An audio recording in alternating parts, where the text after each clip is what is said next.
বানিয়েছে।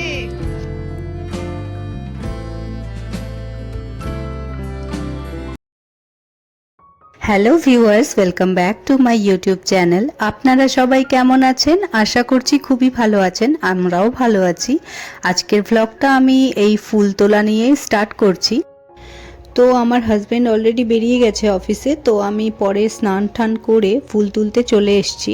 তো আজকে একটু সামান্য লেট হয়েছে, তো আমার একটু তাড়া লেগেছিল সব কাজকর্ম করার। তো সকালের দিকে আমি ঝাড় দিয়েছিলাম, যেহেতু অনেক দিন বৃষ্টি হয়েছে টানা, তো ছাদটা খুবই নোংরা হয়েছিল। তো স্নানের আগে আমি ছাদটা ঝাড় দিয়ে এক জায়গায় সব পাতাগুলো জড়ো করে রেখেছিলাম, কারণ ছাদে তখন প্লাস্টিক আনিনি যেটায় নোংরাটা ফেলবো। তো স্নানের পর যখন ছাদে এলাম তখন একেবারে নিয়ে এসছিলাম। তো এই আমার মেয়ে যে হাগিস ইউজ করে সেটারই একটা বড় প্লাস্টিক পড়েছিল, সেটা ইউজ হচ্ছিল না। তো সেটাতেই ভাবলাম ময়লাটা ফেলে দিই, তো সেই কারণে এটাকে আমি এই কাজে লাগিয়ে নিচ্ছি। আর এটা সত্যি কথা বলতে ক্যারি করতেও সুবিধা হয়, তো যদি ফেলতে হয় তখন ক্যারি করতেও অনেকটা সুবিধা হবে প্যাকেটটা। তো এটাই ফেলে দিলাম। আর সাইডে কয়েকটা পাতা যেটা ঝাড় দেওয়া হয়নি সকালের দিকে, তো সেটা দেখলাম পড়ে আছে, তো একেবারে সেটাও কালেক্ট করে নিচ্ছি।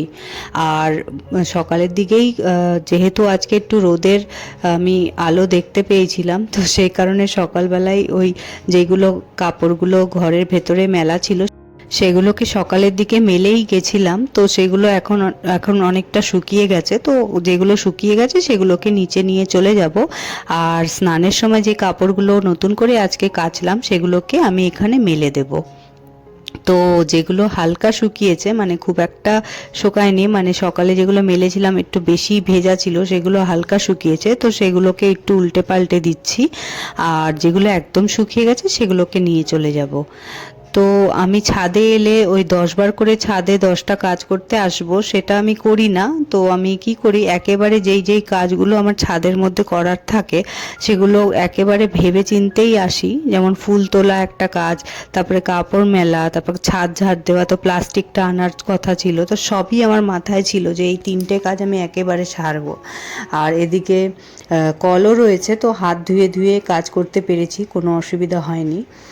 আর এদিকে কাপড়গুলো মেলে দিচ্ছি। তো আজকে রোদ্দুরটা যেহেতু দেখতে পেয়েছি সকাল থেকেই, তো মনে হলো যে কাপড়গুলো আজকে সুযোগ যা আছে সবটাই কেচে দেব। তো সবটাই কেচে দিলাম আর মেলেও দিলাম। আর সত্যি কথা বলতে শুকিয়েও গেছিলো সব। পরের দিন আবার বৃষ্টির একটা আমি পূর্বাভাস দেখতে পেয়েছিলাম ইন্টারনেটে, তো সেই কারণে কেচে নিলাম একেবারে যাতে শুকিয়ে যায়। আর পুজোও হয়ে গেছে আমার, আর আজকে অনেক গোলাপি ফুল ফুটেছিল। আর এদিকে দেখছেন আমি পটলের তরকারি করছি। আজকে আমি সকালবেলা একদম সাদাসিধেই রান্না করলাম, কারণ আমার হাজবেন্ডের অফিসে একটু খাওয়া দাওয়া আছে, তো বললো টিফিন নিয়ে যাবে না, তো ঘরেই শুধু খাবে। তো আমি বললাম ঘরেই যখন খাবে তো হালকা কিছুই রান্না করে দিই। তো সেদ্ধ ভাত করেছিলাম, ও সকাল সকাল খেয়ে গেছে, যেহেতু দুপুরে রিচ খাবে সেই জন্য বললো সকালে সাদাসিধে খাবারই খাবে। তো ও তো সাদাসিধে খেয়ে বেরোলো, কিন্তু আমি তো সেরকম খেতে পারবো না, তো আমি ওই জন্য একটু তরকারি করে নিচ্ছি। পটল ছিল, তো ভাবলাম পটল আলুর তরকারি করে নিই। আর এই তরকারিটা আজকে একটু নিরামিষ করেই করছি। এমন কোনো ব্যাপার না যে নিরামিষ খেতে হবে, আমরা স্যাটারডে সেরকমভাবে নিরামিষ খাই ওরকম করি না, মানে সোম শুক্র মানি, কিন্তু স্যাটারডেটা সেভাবে মানি না। কিন্তু আজকে আমার ইচ্ছে হচ্ছিল যে নিরামিষ করব, কারণ এটা করতেও সহজ আর খেতেও ভালো লাগে। আর ঘিও বাবা দিয়ে গেছিলো, তো ঘিটাও আমি ইউজ করতে পারবো তরকারিতে। আর নিরামিষ তরকারিতে একটু ঘি দিলে খুব ভালো লাগে খেতে। তো মশলাটা আমি পেস্ট করে নিচ্ছি, মিক্সিতেই করছি আজকে, আর শিলে বাটলাম না। আর হলুদটা রান্না করতে গিয়ে দেখলাম বাড়ন্ত হয়ে, মানে বাড়ন্ত না, মানে ডাব্বাটা ফাঁকা হয়ে গেছিলো। তো আমার কাছে তো মাসের মালের হলুদ তোলাই ছিল, তো সেখান থেকে একটা নিয়ে ওর মধ্যেই ঢেলে দিলাম ডাব্বাটায়। তো এদিকে আমার রান্না অলমোস্ট হয়েই এসছে, একটু ফোড়ন দিয়ে দিচ্ছি। আর প্রথমে পটল আলুটাকে একটু কড়া করে ভাজলে খেতে ভালো লাগে, সেই কারণে পটল আলুটাকে প্রথমে একটু কড়া করে ভেজে তুলে নিলাম, তারপরে আমি মশলাটাকে ভালো করে কষাবো। তো আপনাদের এই রেসিপিটা যদি মনে হয় আমার থেকে জানতে চান কিভাবে কি মশলা ইউজ করেছি, তো সেটা আমাকে জানাবেন কমেন্টের মাধ্যমে, আমি বলে দেব, হয়তো কমেন্টেই রিপ্লাই করে দেব। অনেকেই পটল খেতে চায় না, কিন্তু আমি জানি না আমার পটল এত ভালো লাগে কেন। আমি ভীষণ ভালোবাসি পটল খেতে। পটল ভাজা হোক, পটলের মাখা মাখা তরকারি হোক, পটলের নিরামিষ তরকারি হোক, কিংবা পটলের পেঁয়াজ রসুন দিয়ে করা হোক তরকারি, কিংবা পটল পোস্ত, মানে এত ভালো লাগে। পটলের যে কোনো আইটেম আমার ভালো লাগে খেতে। আর পটলের ভোরবা যেটা মশলা ভরে বানায়, ওটা তো অসাধারণ খেতে হয়। তো আমার এটা নিজস্ব চয়েস, অনেকেরই পটল পছন্দ হয় না। তো দেখছেন এদিকে মশলাটা আমি ভালো করে কষিয়ে নিয়েছি, দিয়ে আমি পটলটাও ছেড়ে দিলাম। দিয়ে এখন একটু এতে জল দেব, কষিয়ে নিয়ে একটু জল দেব, দিয়ে ওতে একটু ঘি দেব। আমি ঘিটা দিই কারণ ঘিটা দিলে খুব সুন্দর লাগে খেতে।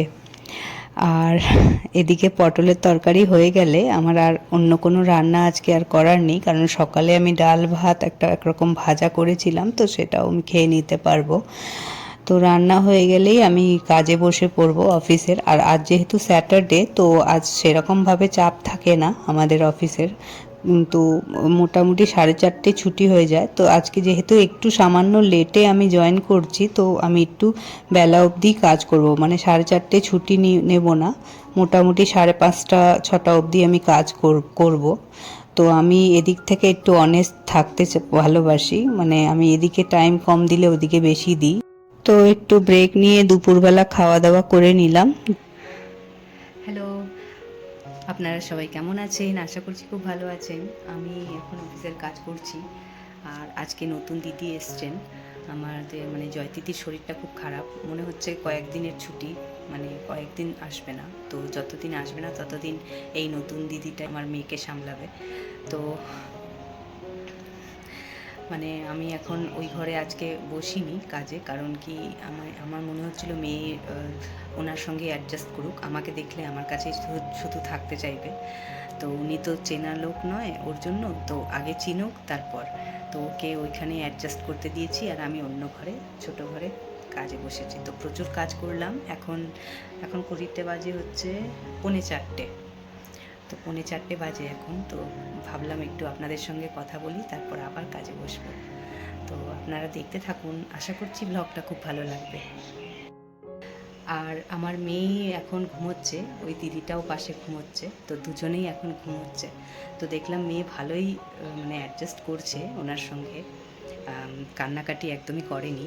আসলে উনি বাচ্চাদের সঙ্গে খেলতে জানে, তো উনি সকাল থেকেই খেলা করছে মেয়ের সঙ্গে, এটা সেটা নিয়ে, ওর খেলনা নিয়ে। তো মেয়ে কমফোর্টেবল হয়ে উঠেছে। তো আশা করছি আর কদিন উনি আসবেন, তো ওনার সঙ্গে মেয়েও অ্যাডজাস্ট করে গেছে ভালো, তো মেয়েও কমফোর্টেবল থাকবে, তো আমার অসুবিধে হবে না। জামা কাপড় এনে রাখা হয়েছে ছাদ থেকে, সব শুকিয়ে গেছে, আজকে বৃষ্টি হয়নি, কাজ চলছে। দেখুন, আপনাদেরকে বললাম যে আজকে বৃষ্টি হয়নি, আর তার কিছুক্ষণ পরই দেখুন কেমন বৃষ্টি নেমেছে, কত জোরে, মানে বলা যায় না কখন বৃষ্টি কখন রোদ, কিচ্ছু মানে বলা যায় না, এখন এরকম প্রেডিকশন করাই যায় না। সোনা সিঁড়ি বানিয়েছে, সিঁড়ি দিয়ে উঠছে নামছে, দেখি সিঁড়ি সিঁড়ি দিয়ে নামছে, সিঁড়ি দিয়ে ওঠো দেখি। ও নিজে নিজেই বানিয়েছে। ও তাই তো প্রথমবার জিজ্ঞেস করলাম যে দিদি ওকে বিকেলে যাবে খেলা করে। হ্যাঁ করে, কিন্তু এই খেলাটাই প্রথম খেলছে। এমনি বালিশের উপর বালিশ রেখে ওর উপর লাফায়, সেটা করে, কিন্তু এই যে সিঁড়ি বানিয়ে যে সিঁড়ি ওঠানামা করা, এইটাও এই বালিশ দিয়ে প্রথম করছে। আসলে আমরা সিঁড়ি দিয়ে উঠতে নামতে দিই না, তো তখন কাঁদে, সিঁড়ি দিয়ে উঠতে নামতে চায়। ওই দেখো এখন নাটক করে কাঁদছে, দেখছো? বদমাইশ। আবার সিঁড়ি দিয়ে নামো তো,